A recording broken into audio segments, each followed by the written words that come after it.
Chicos, el día de hoy seguimos con las entrevistas al área de sociales. Para ello tenemos entrevistada a Jacqueline Fernández Ortiz. Ella es geógrafa por la Universidad Nacional Mayor de San Marcos, tiene maestría en gobernanza de riesgos y recursos en la Universidad Heidelberg en Alemania, en convenio con la Universidad Católica de Chile.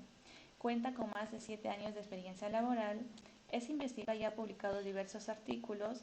También ha sido docente universitaria en la Universidad Nacional Mayor de San Marcos y en la Universidad Mayor de San Andrés, Bolivia. Ha trabajado como especialista ambiental y de gestión de riesgos y desastres en diversas organizaciones internacionales y organizaciones públicas como municipalidades y ministerios.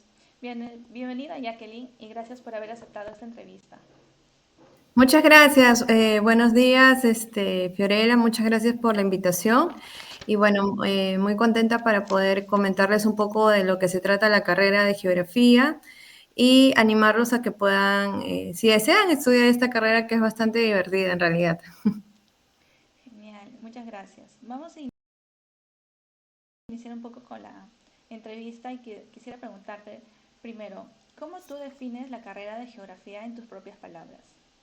Ok, bueno, sabemos desde el colegio que siempre decían geografía, geógrafos, descripción de la Tierra, ¿no? Que es el concepto básico que nosotros manejamos. Sin embargo, la geografía a través de los años ha variado en su significado, haciendo mucho más enriquecedor. Por ejemplo, el hecho de que estudia el entorno en interacción, la relación de los seres humanos con su entorno. Entonces, podemos ver cómo a través de los años los seres humanos, las comunidades hemos ido modificando nuestro entorno y eso ha generado ciertos impactos, ¿no?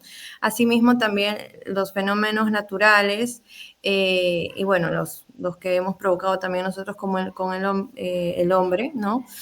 También han modificado el entorno. Entonces la geografía trata de estudiar cuáles son esos impactos, cómo se han distribuido, la migración también, ¿no? Entonces son varias, digamos, ramas que estudia la geografía, pero básicamente sería la relación que tiene el ser humano con su entorno, ¿cierto? Correcto, perfecto. Acabas de mencionar un poco de las ramas. Vamos a profundizar un poco. Si me podrías explicar qué especialidades tiene esta carrera. Eh, bueno, geografía básicamente se divide en dos grandes grupos, que es como la geografía física y la geografía humana. Entonces, la geografía física estudia los elementos naturales, por ejemplo, el relieve, el clima, la meteorología, los suelos, las aguas, la vegetación y la fauna. Y la geografía humana analiza las actividades, la actividad humana, ¿no? Y su impacto en el espacio geográfico. Entonces, estudia la población, la distribución, las ciudades, la economía también relacionada a la agricultura, la industria, el comercio, las migraciones y la cultura. Entonces, en función a eso, hay 4 especialidades que básicamente se desprenden de la geografía, ¿no? Ujú. En cuanto a la geografía física, por ejemplo, hay muchos geógrafos que se han dedicado a ser parte de la construcción de líneas base, por ejemplo, ¿no? De esta, como medios, como parte para estudios de mucho más profundidad. En cambio, la geografía humana se relaciona mucho con la economía, la sociología, las migraciones, el impacto que tienen, digamos, en las comunidades. Y la geografía ambiental ya un poco más relacionado a cambio climático, contaminación, deforestación, que estas actividades cómo impactan también en las poblaciones, ¿no? Y bueno, después tenemos otra rama que es transversal también a esto. O sea, no es que sea totalmente separado porque como la geografía es una, digamos, un estudio un poco más globalizado, por decirlo así, ¿no? Entonces, necesita, digamos, uno de otro, ¿no? Claro, tiene un enfoque distinto, la geografía física, por ejemplo, porque le da mayor peso a la parte, digamos, del entorno físico. Sin embargo, no está aislado de la parte ambiental o de la parte social, ¿no? Claro, los sistemas de información geográfica sería el otro punto, que son herramientas tecnológicas como para poder desarrollar y elaborar cartografía, análisis de datos espaciales y también poder identificar cuáles son las dinámicas que existen en el territorio, ¿no? Así que esas son básicamente estas 4 ramas en las cuales hay campos de estudio en la geografía, ¿no? Ahora, vamos a pasar un poco a decirme, ¿qué es lo que hace un geógrafo, bueno, en tu día a día? Ah, ok. Bueno, hacemos de todo un poco en realidad. Dentro digamos, en mi caso, yo me he especializado en lo que es gestión de riesgos de desastres. Esa es mi especialidad.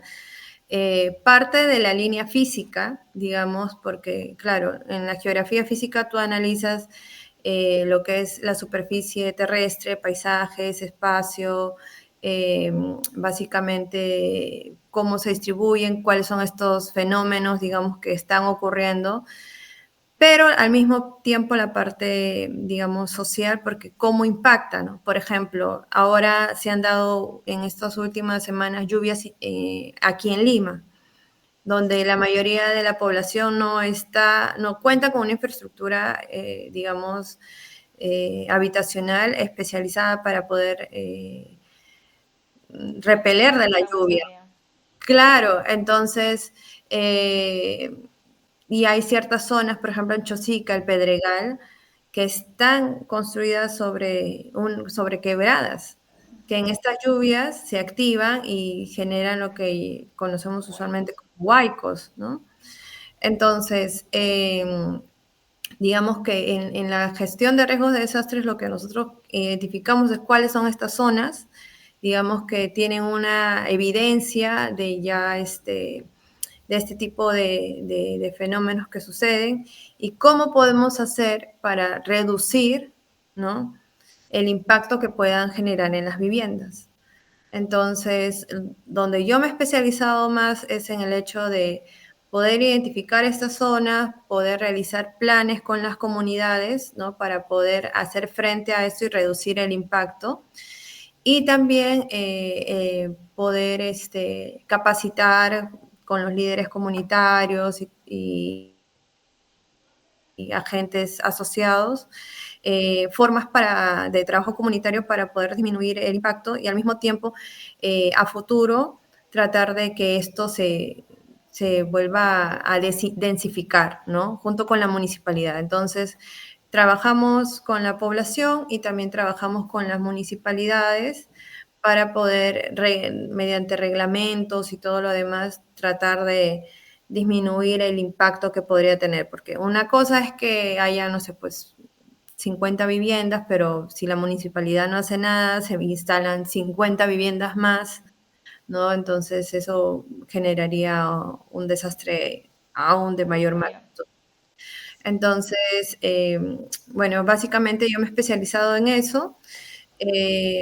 También en la docencia universitaria, ¿no?, como te comentaba un poco, eh, para poder también compartir estos conocimientos, porque hay muchas cosas que digamos que se quedan, que la teoría te puede decir una cosa, pero en la práctica se Ujú. ve un panorama totalmente diferente, ¿no? Entonces, la docencia universitaria también ha sido un punto importante para mí, para mi carrera, porque me ha ayudado también a poder ampliar, digamos, esta cultura de prevención, ¿no? Porque una cosa es que tú veas en el campo y otra cuando estás con tus alumnos y te cuentan también, ¿no?, sus experiencias. Profesora, yo vivo en tal lugar, si pasa un sismo, ¿qué pasa? ¿Qué sucede? ¿A dónde corro? ¿No? Lo importante es no correr. ¿Qué se debe hacer en caso de sismo? Justo aprovechando ahora que Ah, viene por el Día del Padre.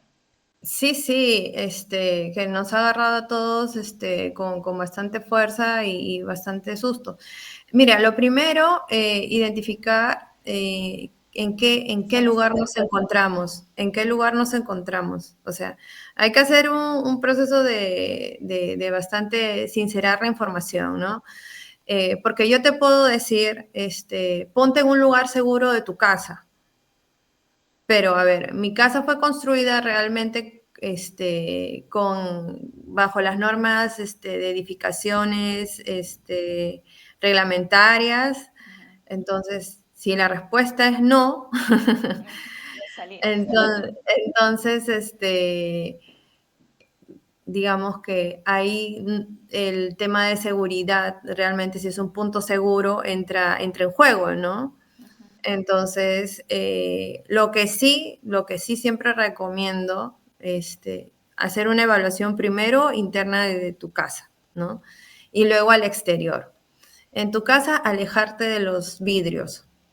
Todas las ventanas deberían de tener cortinas, por ejemplo, ¿no? Cosa que si hay un fuerte movimiento, por lo menos ya en las cortinas puede impactar y no es que esté libre y que te pueda caer, ¿no? Luego, se sugiere que se haga un plan de emergencia familiar. Ese es y ahí uno lo que hace es identificar cuáles son los roles de cada uno de los, digamos, miembros Integrantes. de la familia en cuanto sucede un sismo, ¿no? Una persona se encarga de abrir la puerta, por ejemplo, porque hay puertas de metal y Ujú. ante el movimiento se atraca la puerta y es de metal y es de vidrio. Entonces, o sea, ahí ya hay un riesgo, ¿no? Entonces, una probabilidad de daño. Alguien que se encargue de abrir la puerta, dejar la puerta abierta, cosa que si se pone feo la cosa, puedo salir calmado. Y lo otro es afuera en la calle, ¿no? Has visto en la última noticia salió que al vecino se le cayó el balcón encima. O sea, tampoco es que la calle sea tan segura, ¿no? Entonces es ver, a ver, ya salgo a la calle, hay un punto, digamos, seguro. ¿Cuál es el punto seguro más cerca de mi casa? Hay un parque, por lo menos, al salir, no es irte corriendo en pleno movimiento, ¿no? Pero ya cuando las cosas calmen, ir con cuidado y ir viendo cuál sería mi ruta de evacuación en la calle, que estoy cerca de un parque donde es aire libre, pues no, no hay nada que me pueda caer encima. Claro. Ahora, puede sonar exagerado, pero yo siempre he estado, les comentaba que, que sería bueno que cada persona tenga siempre un casco. Mm. Si no sabemos cómo está construido la casa del vecino, cualquier cosa te puede caer, lo más sensato sería, sinceramente, tener un casco, porque yo puedo vivir, pero algo me cae en la cabeza, automáticamente game over, ¿no? Entonces, Ujú. es mejor siempre poder tener algo que te pueda proteger. Y dentro de la casa, claro, las columnas con los linteles son los lugares más seguros, ¿no? Pero hay que hacer eso. Mi casa realmente es un lugar Bien que puede construida. soportar. Si vivo en edificio, eso también, o sea, y también es diferente los tipos de suelo en Lima, ¿no? En Ventanilla, Vía El Salvador, son lugares que son depósitos eólicos, ¿no? Depósitos digamos, partículas de arena. Entonces, hay un movimiento que se llama licuefacción. Entonces, es como que se mueve y no hay estabilidad en el suelo. Entonces, por el peso, las casas se pueden hundir. Lo que pasó en Ica, en Pisco, ¿te acuerdas en el 2007? Que varias casas se hundieron porque estaban sobre la arena y la playa. Claro, porque las partículas ceden. Hay videos en YouTube incluso, te ponen un bloque de una piedra y luego sobre arena, hacen movimientos horizontales y el peso hace que se hunda. Entonces, esos lugares van a sentir un mayor movimiento que lugares, por ejemplo, como el centro de Lima u otros, porque son suelos conglomerados, es decir, que tienen canto rodado, que son estas piedras redondas con lodo y todo eso. Entonces es un suelo mucho más consistente, entonces es mucho más firme y no hay mucho no se va a sentir mucho movimiento, ¿no? Entonces va a depender del nivel de impacto, la construcción, ¿no? Y bueno, básicamente el hecho también de cómo afrontar, porque hay personas que se ponen muy nerviosas. Puede ser que no haya sido fuerte, pero salen corriendo y les cayó algo Se encima, te se olvida eso. tropezaron y termina siendo, claro, digamos, un herido que no tenía por qué serlo en realidad, ¿no? Entonces, lo principal es tener tranquilidad, ¿no? Alejarse de los lugares que tengan vidrios, casas también, es que no tengamos bloqueadas las salidas. Por ejemplo, si tenemos un librero, un estante cerca de la puerta de la casa, que se puede caer los libros, que me pueden dañar, o en los pasadizos también, ¿no? A veces somos un poco acumulativos y en el pasadizo de la casa tenemos cosas ahí que se pueden caer, que se pueden romper, que si son de vidrio nos pueden caer encima. Entonces, tratar de despejar esas zonas que son las rutas para salir, ¿no? De la casa. Entonces, tener un plan ahí por interno, te puedo compartir para los chicos también, un plan de emergencia familiar que tiene INDECI, que es como un coquito ahí, Ujú.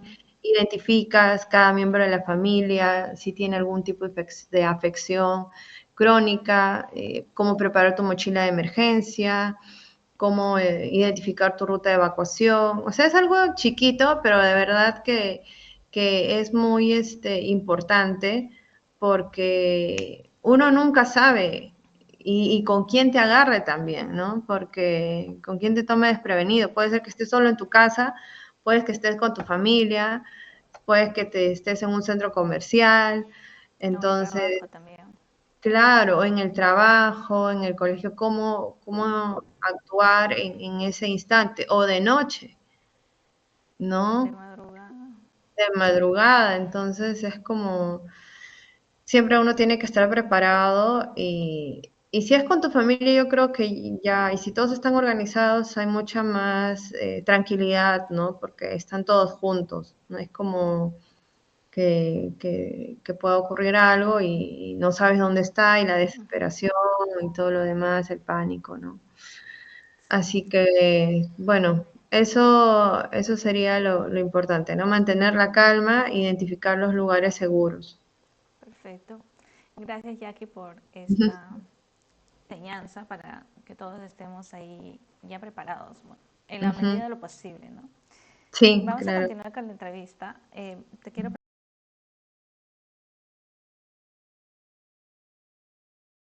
preguntar ya en el ámbito un poco personal. ¿Cómo Ujú. decidiste estudiar esta carrera y por qué? Ah, bueno, antes de postular a geografía, en realidad yo ya había postulado antes, la primera vez a la carrera de administración de turismo y luego economía, pero una de las cosas que siempre me gustó fueron las actividades al aire libre. Entonces, eso yo creo que fue importante para mí. Eh, y quería viajar. Quería viajar, quería conocer, quería hacer muchas cosas, entonces digamos que geografía se presentó como una oportunidad interesante para poder, digamos, hacer esto que me gustaba un montón, ¿no? Parte de geografía también tenemos un curso que se llama Geografía del Turismo, tenemos geografía económica. Como te digo, es bastante sistémica la carrera, entonces digamos que cumplió mucho las expectativas que yo tenía con todo lo que yo quería hacer, ¿no? Entonces, revisando el prospecto, me gustó mucho. Yo soy plan 2009, no sé ahora en qué plan estará, pero las materias me parecían Asignaturas. súper interesantes. Sí, yo recuerdo que había el prospecto, decía hidrología, hidrografía, geología, todas las guías. Entonces, oceanografía, y yo decía, wow, esto suena como, qué loco, ¿no? Entonces, meteorología, yo decía, qué bacán.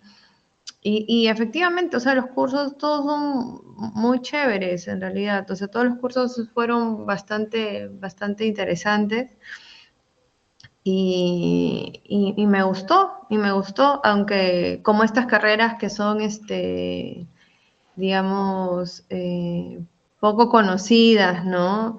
El hecho luego de, ¿qué vas a trabajar luego? Bueno, no especificaban mucho tampoco en el Sí, prospecto, ¿no? no. Pueden trabajar para gobiernos regionales, gobiernos municipales, decía, ONGs, pero era claro muy amplio, ¿no? Entonces decía, bueno, ya, o sea, bueno, no dice mucho, pero me parece interesante, me gusta y yo creo que sí, y bueno, así decidí aplicar y bueno, ya 15 años después, no, 10 años después, 2015, claro, 10 años después, aquí estamos. Perfecto. Me parece bien también que hayas buscado el prospecto y ver las carreras ya un poco más a fondo, ¿no? Sí. Bueno, los cursos, digamos. Ujú. Quería preguntarte, ¿por qué esta universidad y por qué no otra? Bueno, tú sabes que geografía como tal, como carrera, solamente enseñan en 2 universidades en todo el Perú. Wow, En la muy poquito. Católica, sí, en la Católica está como Geografía y Medio Ambiente y en San Marcos como Geografía. Ahora, también hay Ingeniería Geográfica Ujú. que hasta donde yo sé solamente enseñan en en la Vía Real y en San Marcos también enseñan ingeniería geográfica. No sé si en otra universidad enseñan, pero las que yo conozco aquí en Lima son esas dos nada más. Entonces, digamos que geografía es un mundo muy chiquito. Entonces, conocer a un geógrafo es como encontrar una aguja en un pajar. Somos poquísimos, entre la mayoría nos conocemos y bueno, es bastante divertido encontrar o que te digan, oye, yo también conocí a un geógrafo trabajando tal. Y dices, ¿cómo se llama? A veces lo conoces, a veces, ay, qué chévere. Entonces, y cada geógrafo se ha especializado pues en diversas cosas, ¿no? Entonces, es interesante, digamos, en ese aspecto. Y geografía en San Marcos, porque eh, San Marcos representa para mí como, bueno, es la decana de América, pues, ¿no?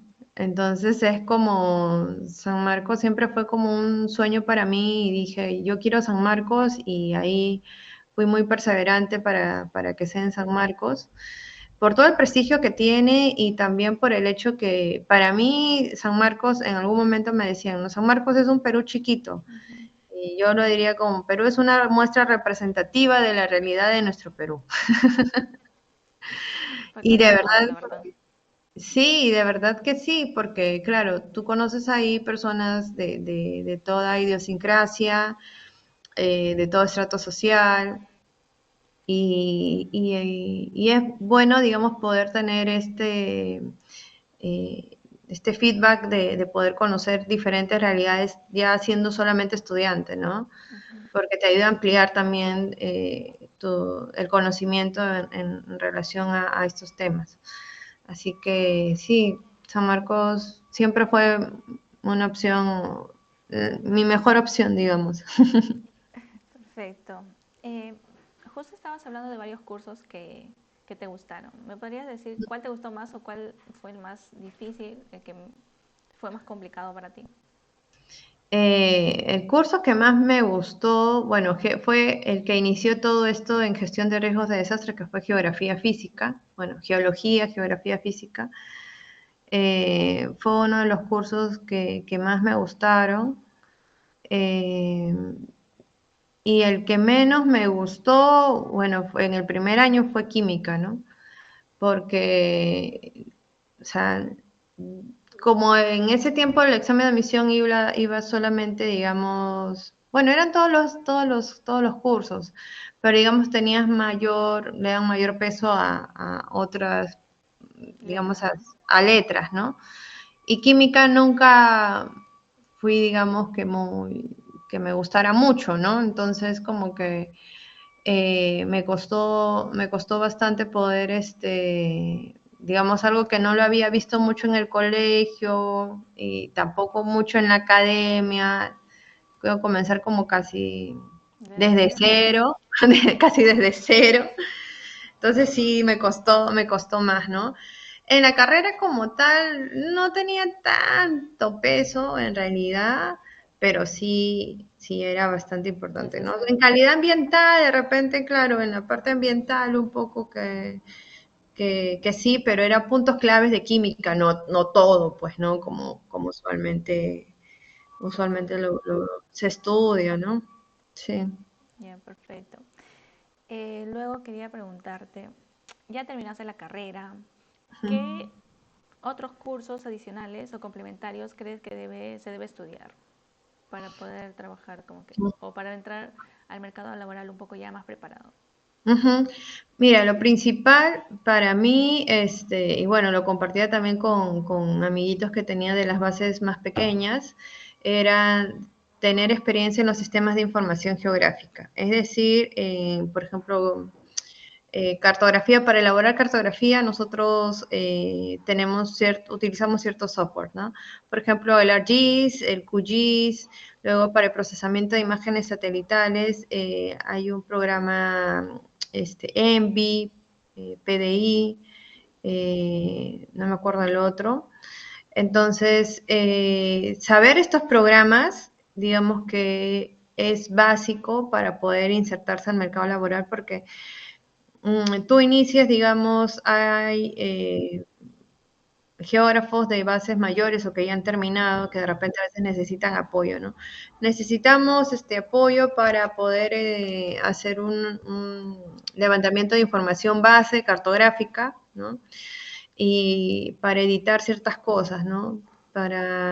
Entonces, ponen ahí en el anuncio, recuerdo, en geografía, hay un panel ahí, entonces ya tú ves, ya sabes, y has llevado estos cursos, digamos, sí, ya, entonces ya por ahí tienes un cachuelito, ¿no? Y ya vas aprendiendo un poco más también de utilizar las herramientas de estos software, y ya incluso tú puedes dar servicios ya como independiente, ¿no? Hago cartografía de tal cosa, hago cartografía. O sea, hay que especificar también que la cartografía termina siendo como una herramienta, ¿no? Una herramienta que ayuda a, digamos, poder materializar toda la información y la investigación teórica, práctica que tú puedas tener, ¿no? Una cartografía termina siendo como una especie de infografía, ¿no? Donde tú, mediante, digamos, esta información, terminas ayudándote, es un apoyo visual para poder entender porcentajes, para entender dinámicas en el territorio y todo lo demás. En el procesamiento de imágenes satelitales también, porque es, digamos, otra fuente de información con la que tú cuentas, pero que también te ayuda, por ejemplo, lo de la deforestación, ¿no? Ujú. Entonces vemos imágenes satelitales inclusive, por ejemplo, hay un organismo que se llama de vida, del control de drogas.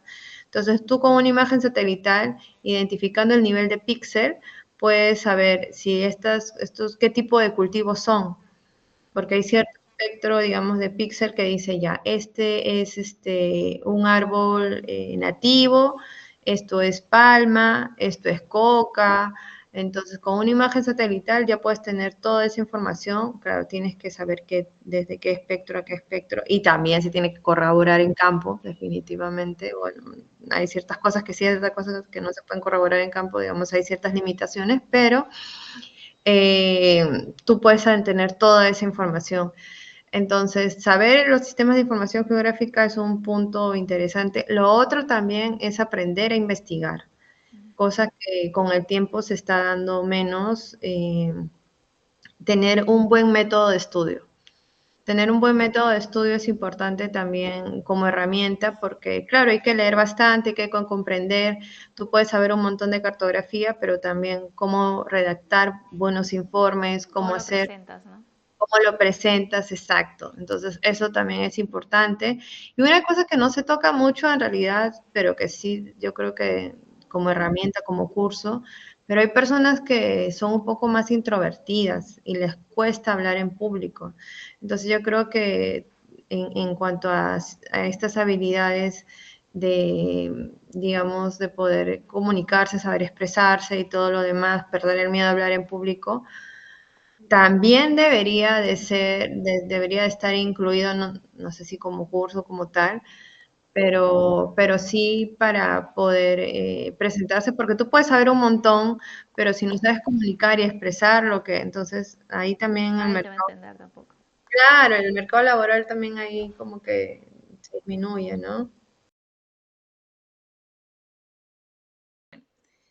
La siguiente pregunta, Jacqueline, es ya en el mercado laboral. ¿Es difícil encontrar Ujú. un empleo saliendo de la universidad?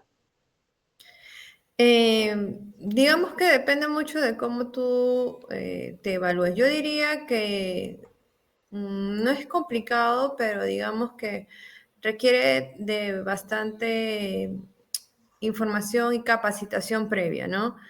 Eh, en mi caso, por ejemplo, uno de los lugares en los que yo sabía que quería trabajar por el mismo ámbito de la carrera era el Ministerio del Ambiente, ¿no? Entonces, cada vez que habían prácticas, convocatoria de prácticas preprofesionales, miraba siempre el perfil y decía, no tienes que tener experiencia en Microsoft, experiencia con cartografía, sistema de información geográfica, idiomas, a veces te decían idiomas sí, idiomas no. Entonces, y trataba de tener ese perfil, ¿no? Trataba de ir teniendo, digamos, los trabajos que podía hacer en función a ese perfil. Entonces, y luego, bueno, postulé y ingresé y estuve trabajando ahí haciendo mis prácticas pre y pro. Entonces, ahora, antes siento que era mucho más difícil poder encontrar trabajo como geógrafos, porque el mercado laboral éramos pocos y los pocos que estábamos, que los pocos geógrafos, eh, digamos, no habrían espacios para nuevos geógrafos, por decirlo así, ¿no? Entonces era un poco más cerrado. Pero ahora no, o sea, siento que ahora he visto convocatorias en CERFOR, que incluyen geógrafos en el Ministerio de Educación, en varios sectores del Estado, donde piden prácticas preprofesionales, profesionales, ONGs que también están pidiendo ese perfil. Entonces yo creo que ahora hay mucho más mercado para los geógrafos que antes. Antes era mucho más reducido. Y bueno, el hecho de las capacitaciones y todo lo demás, es importante siempre estar actualizándose, ¿no? Es importante estar actualizándose porque sale nuevo software, ¿no? Cuando yo estaba en la universidad era el ArcGIS 10.1, creo que ahora está en el 10.10 o el 9 o el Pro, no me acuerdo. Pero sí, entonces hay que estar actualizándose y, y yo creo que no es difícil, ahora mucho más mercado incluso. Justo estabas hablando del sector público. No sé si nos Ujú. podrías comentar cuáles encuentras diferencias entre trabajar en el sector público y en el sector privado. Ya, yo creo que, bueno, diferencias hay económicas, claramente, ¿no? En el Estado puede ser que te paguen un poco más, pero ahora con tantas modificaciones que han hecho a los tipos de contrato, a los CAS, a los terceros y todo lo demás, es mucho más difícil, diferente en realidad.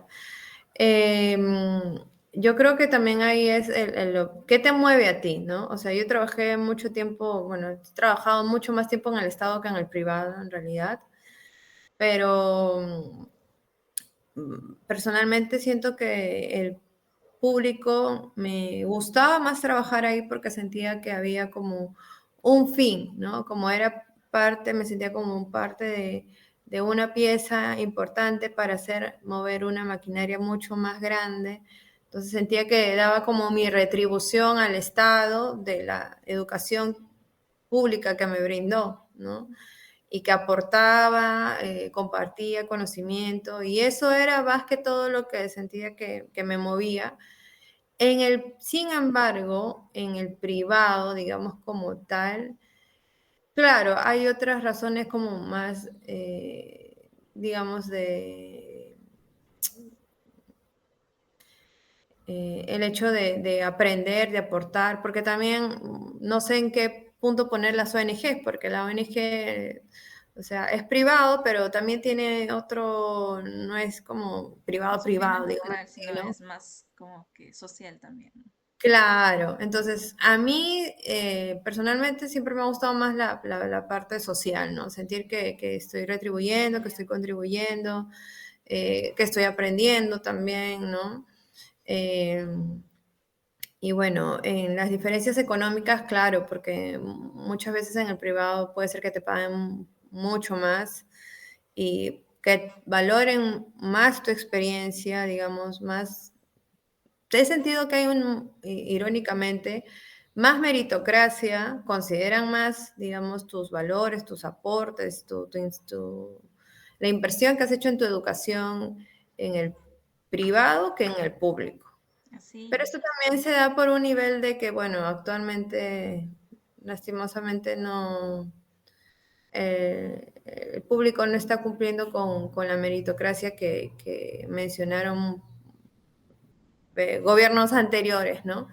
Entonces, por eso actualmente siento que sí, que valoran más en las ONGs, en lo privado un poco, más que en lo público, ¿no? Perfecto. Quisiera preguntarte ahora, justo que decías te gusta la parte social, ¿no? El Ujú. aporte o la retribución que tú haces. ¿Qué problemática sientes que has observado o que has dicho, no, esto se debe corregir o no sé? Hay muchas cosas en realidad, o sea, como te mencionaba, he trabajado bastante tiempo en el Estado y he tenido varias, digamos, en el 2020, justo que fue de pandemia, estuve trabajando como especialista en gestión de riesgos de desastres, eh, pero en funciones, digamos, como coordinadora regional de, de gestión de riesgos de desastres de la Dirección Regional de Educación de Cajamarca. Entonces yo coordinaba directamente con el Ministerio de Educación para todas estas, digamos, problemáticas eh, desde el punto educativo en función a la gestión de riesgo de desastres se pueden implementar para reducir el impacto que puedan tener estos en las escuelas, afectando a los alumnos, tratar de disminuir cualquier tipo de impacto que podrían tener a los profesores, alumnos, padres de familia y todo lo demás. Entonces, hay ciertos indicadores, esto ya es gestión pública, básicamente, en realidad, es de gestión pública, ¿no? Con los que se quiere afrontar un problema, indicadores de cómo sé que tú has reducido el riesgo en tu escuela, porque he hecho mi plan de gestión de riesgos de desastre. Ya, bacán. Pero ¿cuántos realmente se ha implementado? Porque una cosa es que yo hago mi plan en papelito y Claro, está y queda en papel. presento y tiene toda resolución y aprobado y sacramentado y bacán. Pero cuando tú vas a campo y tú ves y tú dices, realmente se ha implementado, o sea, no existe o no hay un seguimiento adecuado a ciertas políticas de Estado y tampoco muchas veces los indicadores que, digamos, consideran, termina siendo representativo de ciertas realidades, ¿no? Por ejemplo, en ese caso, para reducir, por ejemplo, eh, en este programa presupuestal había un presupuesto para poder hacer compra, adquisiciones de extintores, cintas de seguridad, camillas y todo lo demás que se iba a implementar a los colegios. Entonces, sí, tenemos tantos colegios, hay que comprar para tantos, ¿no? Entonces, a ver, primero hay que ver cuántos de esos colegios tienen 2 pisos, de qué tipo de materiales son, porque no les vas a poner, o sea, y a estos que vas a implementar con estos extintores, han recibido charlas, hay que coordinar también, entonces no es simplemente comprar por comprar, instalar por instalar, o sea, hay que tener un seguimiento previo de qué cosas están haciendo, ¿no? Entonces, primero porque o sea, haces eficiente el gasto.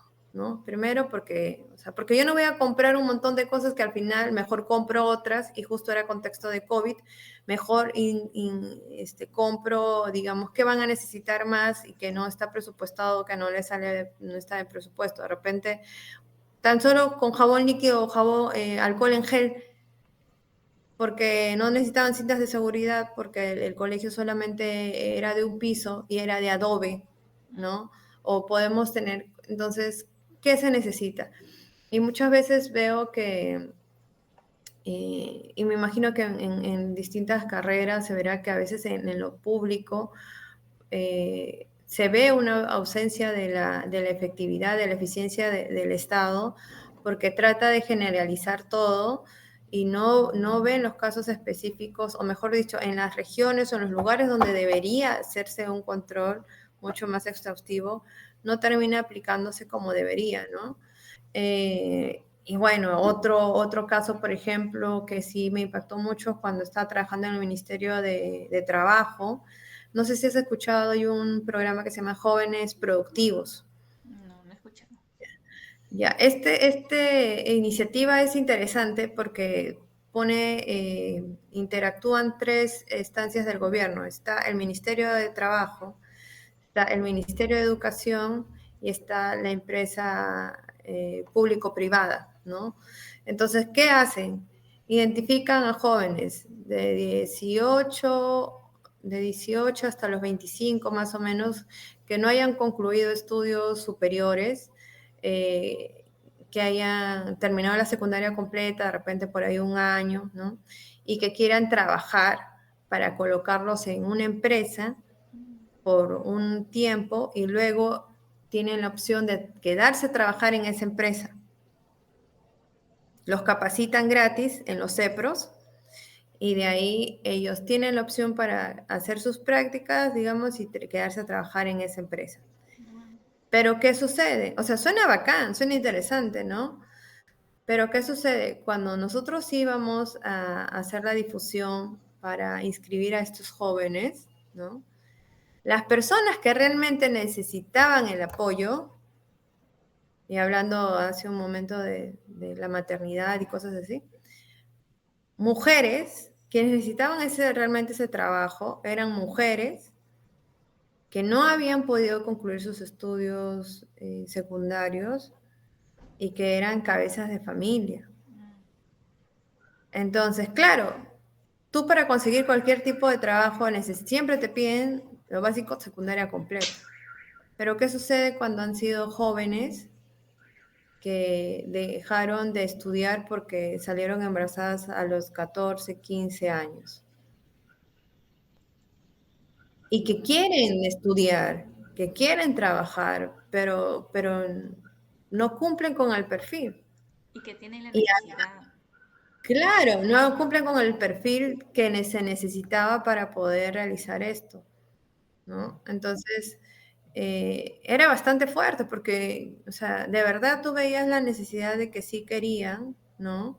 Señorita, yo quiero hacer esto, porque tú encontrabas un montón de casos, ¿no? Que vivían con la familia digamos, de la pareja, ¿no? O a veces vivían solas o vivían con su familia, y el hecho de también las guarderías, cosas que de verdad uno diría, ok, porque en este programa te daban pasaje, te reconocían el pasaje, te daban almuerzo, o sea, te daban absolutamente todo para que tú simplemente te dediques a trabajar, y eran cosas como oficios, ¿no? Como panadería, costura, había un montón que pedían costuras aquí sobre todo en el sur, ¿no? Para Chosica, todo Villa María, San Juan de Lurigancho, San Juan de Miraflores, perdón, ¿no? Había un montón, entonces, pero las personas que realmente necesitaban y querían, no podían porque no había este perfil, o sea, no cumplían con el perfil mínimo. Entonces yo decía, pero no se puede hacer algo, o sea, no se puede conversar con el Ministerio de Educación para de repente agrupar a estas personas y que lleven un acelerado de repente para que tengan que terminar, hablar con, no sé, en ese tiempo era, no era como una más, tenía otro nombre. Eso te estoy hablando del 2018, no, 2019, 2019, 2000, sí, 2018, no recuerdo bien. Entonces, pero que puedan ayudar a estas chicas porque realmente lo necesitan y realmente es población vulnerable que necesita, o sea, realmente ellas necesitan. Y ahí entraba con este conflicto porque, claro, tú quieres hacer cosas porque ves en la realidad que se necesitan hacer ciertas modificaciones a los programas que ya están, que yo creo que se podría hacer, o sea, no es cosa de otro mundo, o sea, se podría hacer, pero te quedas con las manos atadas porque tú simplemente terminas siendo personal de apoyo, no es que tomes, no es que tú estés en una posición de tomar decisión, pero también siento que es un poco la voluntad política, ¿no? Porque, no sé, yo diría, a ver, ¿cómo me reúno? ¿Cómo trato de solucionar esto?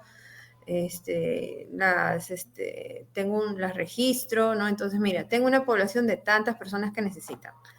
¿Cómo podemos hacer un piloto de repente para apoyar? Porque de verdad, si en esas condiciones, ¿cuántas vidas de esos niños, de mamás adolescentes se cambiaría? Teniendo ellas un trabajo, teniendo ya la carrera concluida, la secundaria completa y pudiendo tener ellas un ingreso, porque tú también sabes que la economía, digamos, parte de este empoderamiento femenino, también el hecho de poder tener tu autonomía económica, pues, ¿no? Claro. Ujú. Bueno, Y aparte creo que las mujeres también cuando trabajan ese dinero realmente va a la familia, ¿no? esa es otra cosa importante que ya cuando trabajo en Naciones Unidas, eh, en algunos casos decían eso, ¿no? Con el COVID, por ejemplo, en la selva, empezaron a dar los bonos, pero ahí también ves lo de género, ¿no? A los jefes de familia, no sé si fue el Estado, sí, sí, sí. Eso me contaba una colega que trabajó también en la selva. Me decía que los jefes de familia tenían, les iban a dar una pequeña subvención, ¿no? Y los jefes de familia, varones, ¿no? Terminaban alcoholizados y luego cuando cambiaron dijeron, ya, como han visto que en realidad no les llega a las familias porque los jefes de familia no están administrando el dinero de forma adecuada, ¿no? Cambian a que las mujeres sean las madres de familia. Y terminó generándose un problema de violencia. Wow. Pero eso ya es, o sea, ahí se ve voluntad política, digamos que sí, Es porque que se cambió, pero al final hay un problema social también, ¿no? Es que por eso las políticas públicas cuando se tienen que aplicar, tiene que haber un enfoque de interculturalidad, dependiendo de dónde lo apliques, pues si estás aplicando en la selva, tiene que haber un enfoque de interculturalidad, más que de género, bueno, ahí va también incluido, ¿no? Interculturalidad y de género, porque tú puedes decir, ya, yo voy a apoyar, tengo toda la buena, y ahí lo que las abuelitas decían, el infierno está hecho de buenas intenciones, tuvo sentido en ese contexto. Claro, yo puedo tener toda la buena intención de que voy a hacer esto, pero al final no sé el impacto que voy a tener luego, ¿no? Entonces, termina siendo bastante, digamos, en política pública hay que tener cuidado con todas las decisiones que se toman y ir evaluando el impacto, porque no está mal. O sea, yo entiendo que cuando algo nuevo se implementa, siempre van a haber pros y contras, eso definitivamente, ¿no? Con lo del COVID vimos, ¿no? Que salgan los hombres un día al mercado, que salgan las mujeres otro día al mercado, ¿no? Entonces, hubieron sus pros, sus contras, muchas cosas quedaron en anécdotas, pero hay ciertas cosas que no podemos tomarnos tan a la ligera, sobre todo con idiosincrasias diferentes, porque muchas veces lo que funciona en un lugar, lo que funciona en Lima, quieren aplicarlo a todo el Perú, o lo que funcionó en cierta región se quiere aplicar a todo, y cada región, y eso es lo bueno también como geógrafa, que he tenido la oportunidad de trabajar en diferentes regiones del Perú, y Cajamarca, pues, es totalmente diferente a lo que puede ser, por ejemplo, Huancavelica, lo que puede ser Trujillo, Chiclayo, o sea, son contextos totalmente, está en Cusco, Cusco es diferente, Cusco mismo, que por ejemplo que yo he trabajado también en Quillabamba, que es la selva de Cusco, son la misma región, pero las dinámicas territoriales y sociales son totalmente diferentes en cada uno de estos lugares. Y por eso es importante contextualizar las políticas públicas que se puedan poder ir ajustándolas a las realidades de cada. Bueno, ya que hablamos un poco de las problemáticas, ahora quiero preguntarte sobre el impacto de la COVID y ahora también el impacto de la IA. ¿Crees que Ujú. son nuevos retos, pros, contras? ¿Qué nos puedes decir de estos temas? A ver, yo creo que es interesante poder aplicar esto, sobre todo la inteligencia artificial, por ejemplo, dentro en geografía, por ejemplo, en los talleres, ¿no?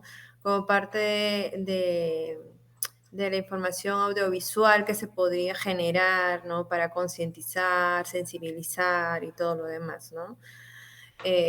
Sería interesante. Ahora, claro, también existen ciertos riesgos, ahora hablándote un poco más como docente, ¿no? Como docente, porque si ya de por sí, digamos que la producción científica, la producción, la investigación es bastante reducida, ¿no? Eh, digamos que el hecho de que esta inteligencia artificial aparezca como una oportunidad, si es bien utilizada, bacán, pero lastimosamente está siendo mal utilizada muchas veces por estudiantes para poder eh, hacer uso de esto sin investigar como debería hacerlo, ¿no? Entonces es como al chat le preguntan cosas que igual recordemos que esta inteligencia artificial se alimenta de información que no necesariamente está, digamos, Validada. actualizada de todo, ¿no? Exacto. Entonces siempre hay que estar como revisando información. Claro, es una herramienta interesante, sí, que se puede utilizar para la investigación, sí, pero no le vas a mandar a hacer al chat toda tu monografía o tu trabajo de investigación, pues, ¿no? O sea, necesitas citar, necesitas fuentes y lamentablemente algunos alumnos hacen un mal uso de esta información. Entonces, es ahí el problema en realidad, ¿no? O sea, la tecnología a lo largo de nuestra historia siempre ha sido como un apoyo, ¿no? Pero con el uso, digamos, adecuado. Pero en Usarlo esta como nueva herramienta, ¿no? generación, ¿Mm? Usarlo como herramienta, digo. Claro, como una herramienta de apoyo, pero en esta nueva generación que todo lo quieren rápido, que todo lo quieren ya, entonces es mucho más complicado decirles, a ver, ¿y de dónde sacó esta información? ChatGPT, ¿no? Ya antes era de Wikipedia, ¿no? A ver, ¿has revisado tus fuentes de información? ¿Has citado? Entonces, digamos que no, pues, o sea, hay que hacer un buen uso de la tecnología y definitivamente esto también es como abre una oportunidad, digamos, a, a poder ser más exhaustivos como profesores, pero es como que mucho más fácil incluso, porque si es como un trabajo muy bacán, a ver, esta persona, a ver, empiezas a preguntar, ¿y de dónde sacó esta fuente? ¿De dónde sacaste el otro? ¿No? Entonces, y está como, ya.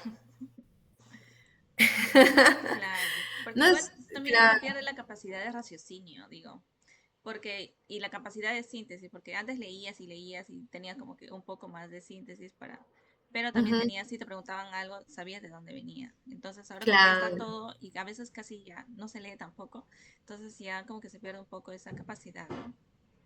Sí, sí, sí. Eh, definitivamente el hecho del uso de la tecnología, y más aún en estos tiempos donde todo lo quieren ya, o sea, todo lo queremos ya. Y yo les comentaba a mis alumnos, pues antes el profesor te dejaba, tienes que leer esto, ¿no? Tienes que hacer este trabajo de investigación. Unos se iban corriendo a la biblioteca, ¿no? Para que porque a veces no te dejaban ni la copia. Te decían, está en el libro tal, de la página tal, entonces ir corriendo a la biblioteca para sacar el libro, para sacarle copia, para leerlo, o a veces si no había este libro, no está en la biblioteca de tu facultad, tenías que irte a la general, y si estaba ocupado el libro, si ya lo tenía otra persona. Ustedes simplemente, y eso que estoy hablando de 2010, ¿ah? Tampoco no es que esté hablando de hace mucho tiempo atrás. 10 años tampoco no es que sea tanto, ¿no? Y ahora ustedes simplemente ponen ahí en el chat, ¿no? Ya está, hágame resumen, hágame la infografía. Bueno, yo también enseñaba en San Marcos métodos de estudios. Entonces, claro, como herramienta te sirve, te puede ayudar un montón, ¿no? Un mapa mental, pero ustedes tienen que saber cuál es la función. No es simplemente hacer un mapa mental, un esquema mental, un mapa conceptual, sino ustedes tienen que saber cómo funciona todo esto en la información. No es simplemente poner por poner las cosas, ¿no? Por ejemplo, un árbol de problemas. Entonces, uno tiene que identificar el porqué de las cosas y en función a cómo lo están desarrollando. Entonces, porque al final es una herramienta, los que deciden son ustedes. Ustedes tienen el poder ahí de decidir cómo quieren armar, cuál es el enfoque que le quieren dar a cierta problemática. Entonces, no dejen que el software decida por ustedes, ¿no? Que te brinde algo, o sea, tiene que haber una autocrítica también. Y bueno, esperemos que se les dé un buen uso, ¿no? Sobre todo los que quieren ser sanmarquinos, porque ahora también hay como el Turnitin, ¿no? Para poder ver que si están plagiando, Esto ha ¿no? sido como que hecho por IA, ¿no? Ahora, sí.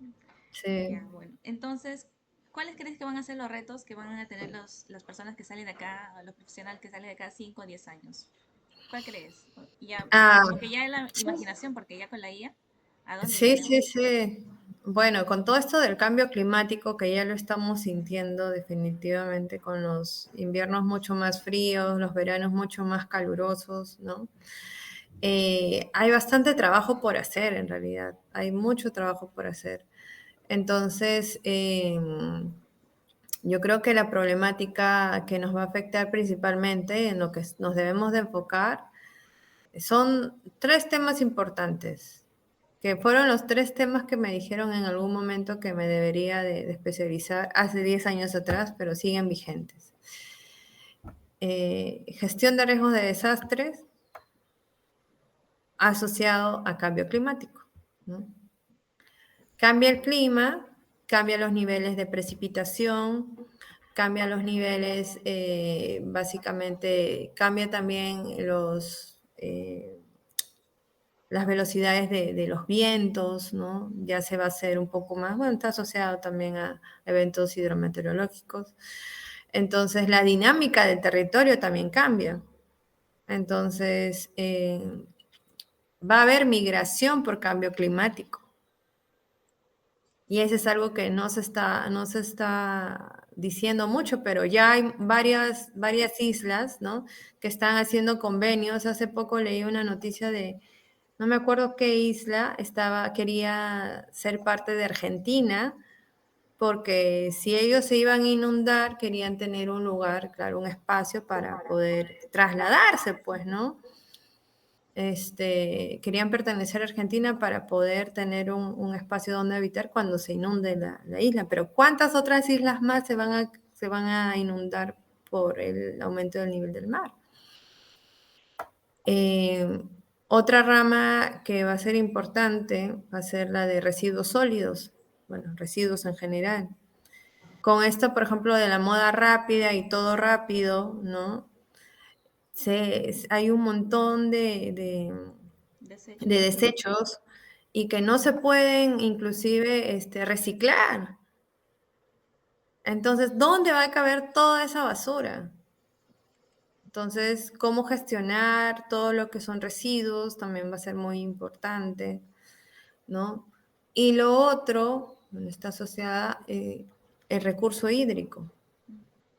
Ya se esperaba, o sea, había estudios que decían que para el 2030, allá de aquí a 5 añitos más nomás, ¿no? Íbamos a estar sobre el tope de capacidad de agua. O sea, ya las reservas de agua dulce en el planeta iban a estar en un déficit sin retorno. Entonces, sí, entonces es el hecho de que las reservas de agua dulce del planeta son poquísimas, la mayoría está en la cordillera, en la Antártida, y es tanta la radiación y tanto el calor, ¿no? Por el calentamiento global, que de verdad se están derritiendo y ya no vamos a tener agua. Y recordemos que el agua dulce no solamente para un importante porcentaje del agua dulce sirve para la agricultura. Entonces, ¿cómo optimizar, digamos, el recurso hídrico? ¿No? Va a ser también importante. Cómo optimizar y cómo, digamos, proyectarnos para que esto pueda seguir en los próximos años. Entonces, sí hay bastantes, digamos, hay bastantes retos importantes. Los del residuo, por ejemplo, cuando estaba en Quillabamba, estuve trabajando en el plan de desarrollo urbano de Quillabamba, y uno de los principales, digamos, desafíos era poder encontrar un lugar óptimo para que sea una planta de tratamiento, planta de PTR, planta de tratamiento de residuos, ¿no? Entonces, porque hay que cumplir con ciertas cosas, no puede estar cerca a una fuente de agua, tiene que estar a tantos kilómetros de la comunidad, o sea, encontrar lugares, pero lo más importante, reducir el uso de los plásticos, ¿no? Pero todo ya no es como antes que te vendían en bolsita de papel, hasta el anticucho, ¿no? Te lo ponían en la panquita. Ahora todo plástico, plástico, plástico, plástico. ¿Y dónde va ese plástico? Entonces, sí, hay retos bastante, bastante importantes aquí a futuro, ¿no? Perfecto, Jackie. Ahora quería preguntarte, ya estamos entrando a la parte final de la entrevista. ¿Qué aptitudes o actitudes sientes que debe tener alguien que quiere estudiar esta carrera? Yo creo que lo principal es que tenga esta aptitud de descubrir, ¿no? De descubrir, de que sea una persona que quiera, que tenga ansias de aprender, de ver que todo está relacionado, ¿no? Yo creo que eso sí es lo más bacán, ¿no? Es poder tener esas ganas esas ansias de conocimiento. También que sea una persona bastante perseverante porque básicamente, por ejemplo, en los trabajos de campo, ¿no? Que hay que caminar bastante, hay que tener buen físico también. O bueno, de poco a poco lo vas desarrollando, ¿no? Hay que poder tener buen físico. La creatividad también es importante porque cuando hacemos talleres, por ejemplo, con las comunidades, tenemos que poder tener también la empatía, ¿no? Para entender las distintas realidades que existen en el Perú y poder comunicar de forma efectiva, digamos, la capacidad también de poder comunicar de forma efectiva toda la información que nosotros tenemos. Vas a una comunidad y es como que no le vas a decir, oye, ¿sabes qué? Tú estás mal por vivir ahí, ¿no? que sí he escuchado en algunas entrevistas a algunos ingenieros, no es por hablar mal de los ingenieros, pero es como que sí, esta persona está mal, no debería vivir aquí, ¿no? Se está arriesgando a que su casa se va a caer es porque esta persona vive aquí. Pero a ver, ¿cuál es el trasfondo de eso? Claro, O sea, seguro los la suelos más necesidad de seguros son ellos. los más caros. Es la necesidad también que creo que obliga a las personas, a veces incluso sabiendo, pero necesitan un lugar donde vivir y se ponen en esos lugares, ¿no? Claro, y eso también hay bastantes realidades en sí. Hace poco estuve trabajando en Chachapoyas, por ejemplo, y cuando hacía estos trabajos de la comunidad y todo lo demás, recuerdo una señora con su hijo, ¿no? Me acercó y me dijo, señorita, ¿usted dónde dice que se va a desbordar? Porque hacíamos un mapa de riesgo, ¿no? Eh, ¿Cuál es la probabilidad de que en una fuerte lluvia se inunden ciertos sectores en la ciudad de Chachapoyas? Entonces, y ahí identificamos por colores, ¿no? O sea, tratar de hacerlo lo más dinámico como semáforo, ¿no? Verde, bajo, amarillo medio, rojo alto, ¿no? Entonces, me decía, señorita, donde usted dice que va a haber, sí, efectivamente hubo en el año 2000 algo, me acuerdo, 2005, 2006, algo así. Hubo una fuerte crecida, yo vivía aquí, cerca a la quebrada, se llevó mi casa, felizmente no estaba, pero tenía otro terrenito más lejos, en un lugar, me tuve que mudar, ¿no? Entonces, hay personas que sí tienen la posibilidad Mm, de poder mudarse. Entonces tú sabes, ah, ya, pero no todas las personas lo tienen, pues, ¿no? Entonces es como que, pero sí les puedo decir, a ver, señores, esta zona es peligrosa, si quieren invertir, porque claro, ¿quién no quiere mejorar su casita? Pues, ¿no? Yo tengo un pisito, le voy a poner 2 pisitos, ¿no? O hago un esfuerzo para otro piso más, ¿no? Entonces, hagan este suelo, según los estudios que hemos revisado, tiene una capacidad portante, eso quiere decir cuál es la capacidad del suelo que tiene para resistir cierta carga de infraestructura, ¿no?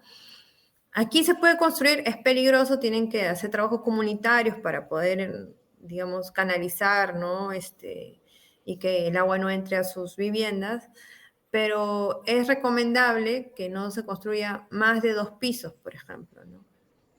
Ah, yo quería construir, no, mejor ahorre y hay que buscar un lugar que sea más seguro.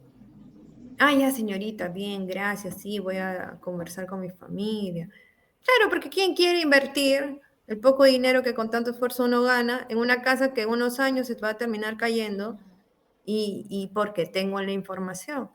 claro. Entonces, saber comunicar estas, digamos, de una forma asertiva con las comunidades también definitivamente o con cualquier, inclusive con los mismos gobiernos regionales, provinciales, ¿no? Es importante también tener estas aptitudes de poder tener empatía y también poder ser asertivo, ¿no?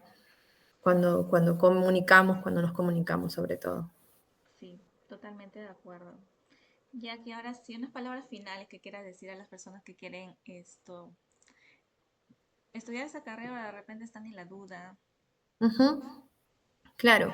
Bueno, geografía es una carrera muy linda, en realidad me ha permitido a mí conocer muchas regiones del Perú. Eh, es una carrera que sí demanda bastante tiempo en cuanto a viajes, ¿no? Y va a depender mucho del proyecto de vida que también uno tenga, ¿no? Entonces, mientras que, digamos, eh, no tengas familia, puedes viajar un montón, puedes recorrer un montón y bueno, cuando uno quiera ya establecerse, poder trabajar con los sistemas de información geográfica en oficina es una alternativa interesante. Y aparte que si deciden hacer una maestría, ¿no? Enseñar también es una alternativa importante. Donde decidan estudiar ustedes, ya sea geografía, otra carrera, en San Marcos, en la Católica, lo más importante es que puedan estudiar algo que a ustedes les guste. Yo creo que lo principal siempre es saber dónde me siento más cómodo, ¿no? Me siento cómodo en una oficina, me siento cómodo al aire libre, o me siento cómodo alternando, ¿no? Porque tal vez muchos años vas a estar en una oficina y de repente siempre quisiste salir, entonces va a ser un poco más difícil poder convivir con eso, hacer un buen trabajo sintiéndote, digamos, no cómodo, ¿no? No sintiéndote cómodo. Así que los chicos que decían estudiar lo que quieran, los que sientan que va con su con lo que ustedes son como personas, donde se sientan cómodos y que independientemente también de la universidad, ¿no?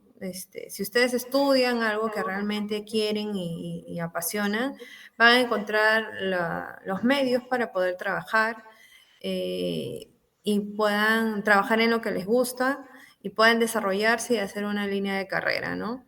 Así que no tengan miedo porque al final también pueden, si son jóvenes o no tan jóvenes, ahí van en la carrera y pueden especializarse más o hacer alguna otra maestría o una segunda carrera. O sea, no hay tiempo exacto para estudiar, ¿no? Así que no se lo tomen como Vida o muerte.